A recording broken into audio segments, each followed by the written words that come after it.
gonna try a different intro this time. I got another confession to make about Studio 666. It's got a lot of blood and heart, but some parts aren't slick. I like Dave Grohl and that it exists, but it's not the best flick. Best flick, best flick, best flick. It's true. There you go.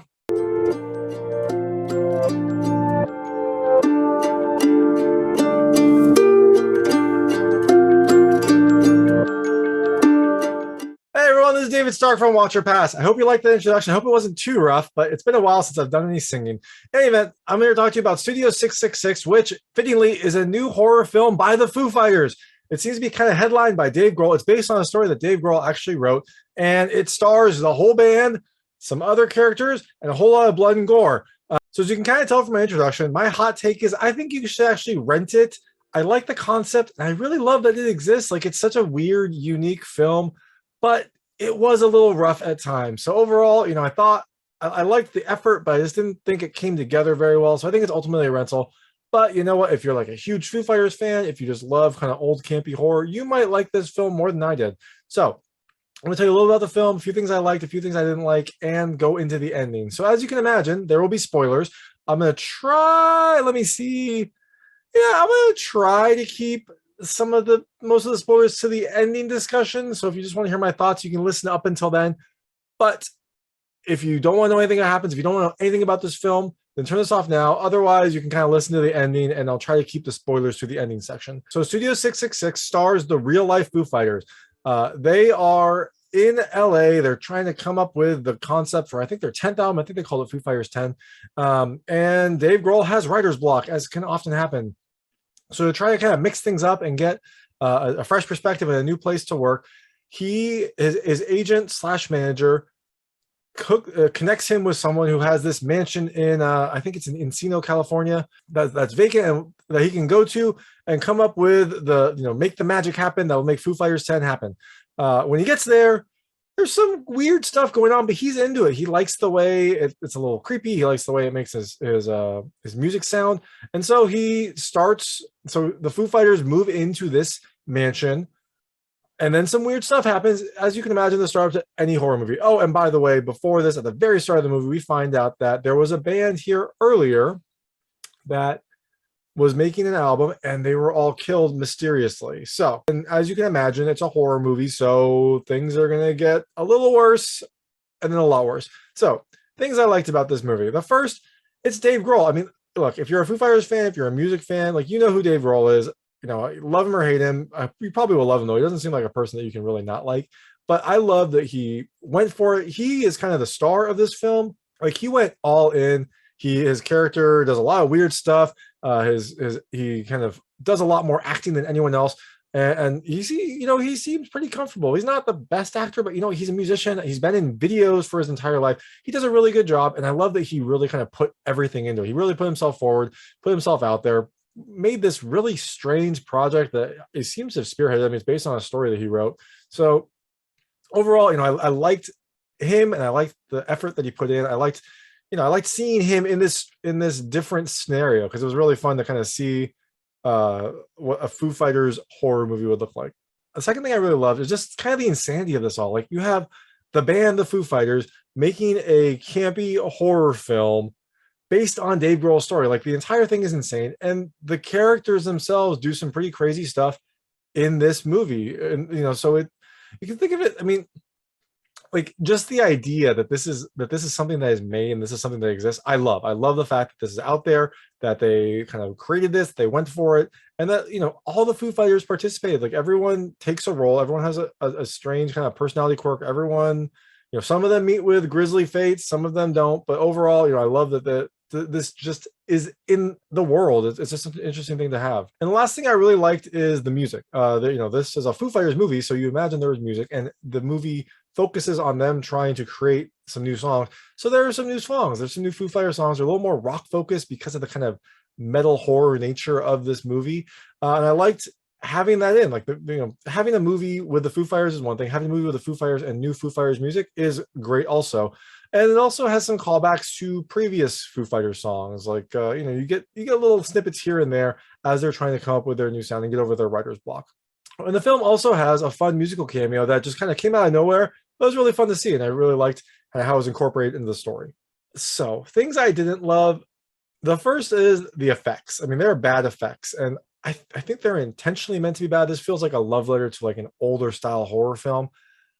But even if they're intentionally meant to be bad, they are bad. Like there's some not. I mean, there's some good effects, especially at the start. There's some pretty gory effects, but there's some very bad effects. There's some poor creature effects. There's some bad gore. There's some bad projectile vomit. Like it looks low budget and indie. I think that's by design, but I don't know. It just didn't look that great. Like it had a really strong start with a pretty bloody, gory start, and then it kind of some of the stuff just didn't look that good, and that's kind of the push and pull here. I expected more. I expected them to kind of have nicer effects. It seems like maybe they didn't want that. Maybe this was supposed to be more of a I don't know, lower budget look, and that was what they were going for. But it's still, even if you have a low budget look, it still looks bad. So, second thing I didn't love, there's a little bit of bad acting. Now, I'll kind of take this with a grain of salt. Like these are musicians; they're not actors. So, like, it's not the biggest criticism because look, I'm glad that they did this. I'm glad they put themselves out there. But some of the delivery is a little rough, and it's not just from the Foo Fighters. There's some delivery from some of the other actors in the film that is a little bit rough, is a little bit forced. So overall, it just kind of has it just doesn't have a natural quality to it.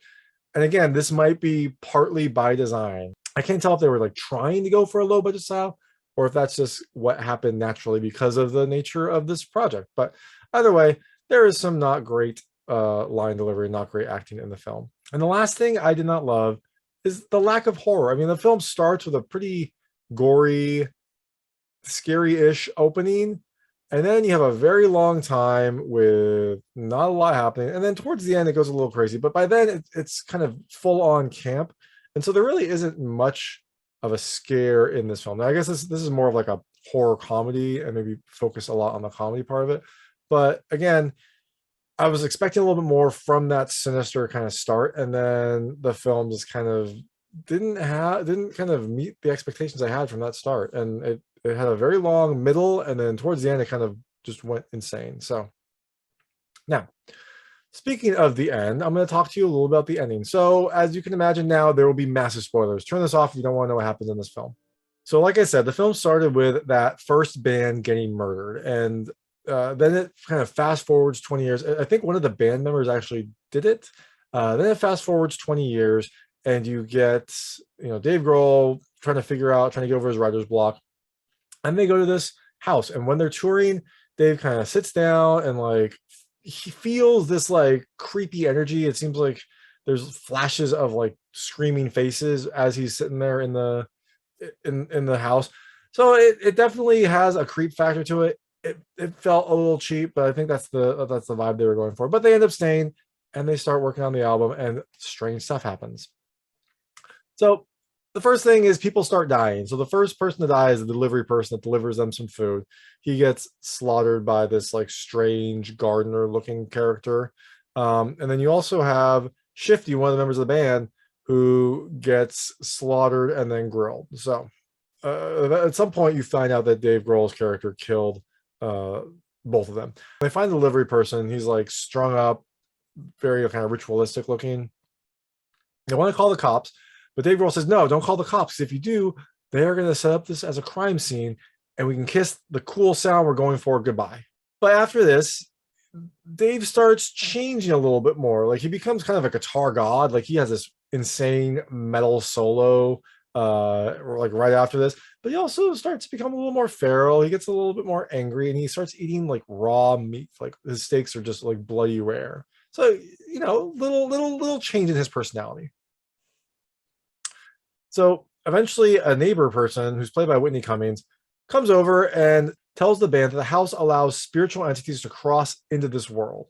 So she tells the band that Dave is possessed by the evil spirit Greg Knoll, and they start devising a plan to try to get the spirit out of him. And to do that, they need this evil looking book that's in the basement that I guess is the key to this whole possession. So Nate and Pat go into the basement to try to get the key or the book. Taylor stays to distract Dave, and I think his name is Rami. Rami stays with Whitney to protect her. So they each have their roles. They split up. They go, never split up in a horror movie, but they do. So Rami and Whitney, there's a little bit of tension before this, and Rami and Whitney start fooling around. So they get on the bed, it's getting hot and heavy, and then it gets bloody because Dave Grohl is under the bed with a chainsaw, and he just chainsaws through the bed, through both of them. It's a silly scene. He splits them in half. So now they're both dead. So now the only ones left are Pat, Nate, Taylor, and Dave. So after this, you see Dave and Taylor working on finishing the album. And so the album is actually like one insanely long song. I think they said it was like 38 minutes, 44 minutes, something like that. It's just one long opus melody song. And so Taylor's trying to finish it up. He's trying to record the last drum riffs. He finishes up. He records the last bit, and he says, "There you go, man. I finished the song."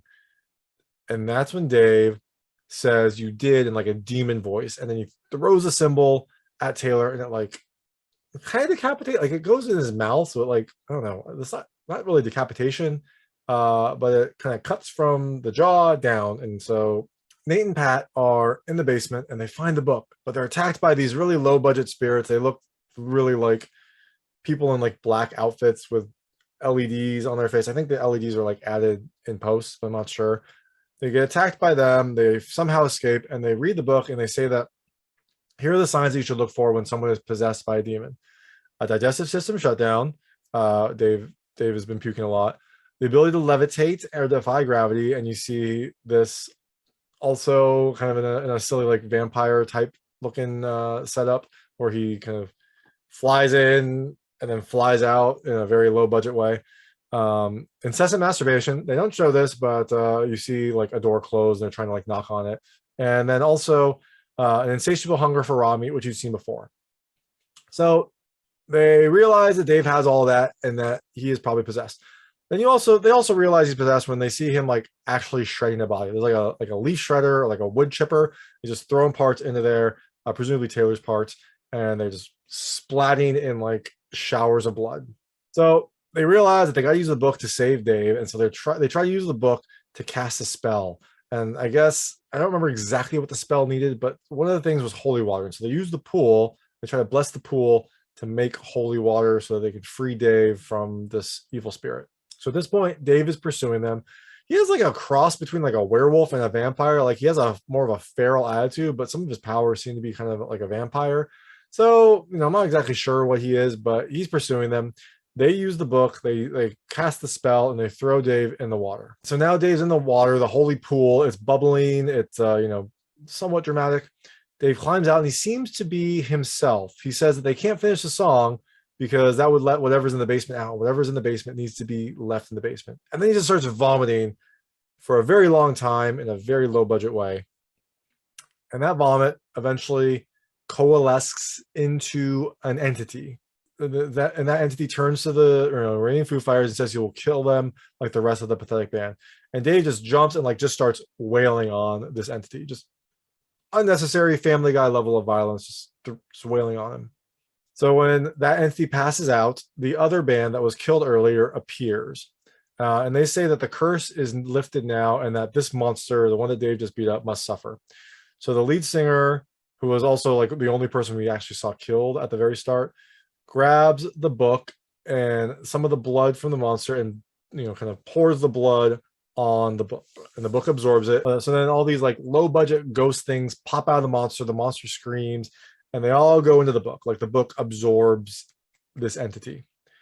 And you hear when this happens, like the sacrifice feeds the book. The monster then blows up, pretty dramatic explosion, and the dead band disappears. So you also hear them say thank you as they're leaving. So presumably everything's great, everything's healed, yay. And all that's left is the book. But it's not over yet. While they're sitting there kind of recovering from this big ordeal, two robed figures appear. One of them is like the Foo Fighters agent / manager, and the other is the lady that showed them this house that convinced them to stay. So the manager goes to Dave, and Dave tells him that the house is cursed. And then we find out that the manager or agent tells them that he sent them there because rock and roll needed an infusion. And he says that the devil who's in this house, or like a conduit in this house, will help them make rock and roll relevant again. And that's why Dave was becoming this shred god. That's why the sound is so creepy. It's all in the service of making rock and roll relevant. And the manager also says he's been waiting 20 years to finish the song, and he needed someone to handle all the evil, and that person was Dave Grohl. Dave doesn't like this, and so they start fighting. They get into this like silly like Rochambeau kind of fight where they just keep kicking each other in the nuts over and over again. It was clever, but again, kind of contributed to the overall weird low feel of this movie. Meanwhile, Nate and Pat are trying to hotwire a car to get out of here. They're just trying to leave, and they don't know how to leave, so they're trying to hotwire a car. And the lady that rented them the house, who's in robes, is pursuing them. So they go quickly. They go quicker because they want to get out of there. So they hotwire the car, and a wire goes through one of their eyes. I think it was Nate's, but I'm not sure.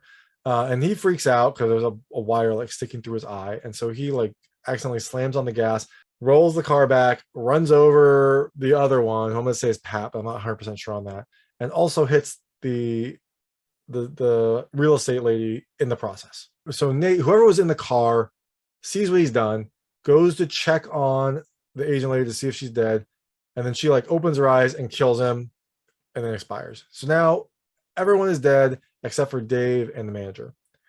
Fast, we pop on over there, and Dave appears to be winning the fight. He's choking the manager, and he's like yelling at him like, "You killed my band! Like you killed the band!" And the manager gets excited. He's like, "You finished the song. Look at the rage in your eyes. You're not Dave Grohl. It's time for your solo career." And it fades to black. So we see 1 year later, and in pops Jimmy Simpson, the guy from Westworld, and he's checking on Dave, making sure he's okay. He tells him there's a full house out there, and then he looks at Dave, who's looking kind of downtrodden. He doesn't look great. He says, "You okay, Dave?" And he kind of looks up and he says, "Never better." And you see in Dave's eyes, his pupils are a little bit more diluted, like a little bit darker than they would normally be. So then you realize he's now possessed by the demon or whatever. I guess it came out, and I guess the demon is coming out to perform good rock. Da-da-da, the end. That's the movie. That is Studio 666. Like I said, it's a little out there. I like that it exists. I like that they did this. It's weird, it's quirky, it's interesting, but it is not the best movie. So my recommendation is to rent it. I think it's a fun thing to see. Anyway, that's my review. Check it out. Check out the movie. Let me know what you think. It's coming to theaters on February 25th, 2022. So you can check it out then. And thanks so much for watching. If you liked this review, please like and subscribe to this channel. It helps me out a lot. Make sure all my new content goes straight to you. And please check out my other content. I've got other reviews, unboxing videos, interviews, and recommendations. Thank you.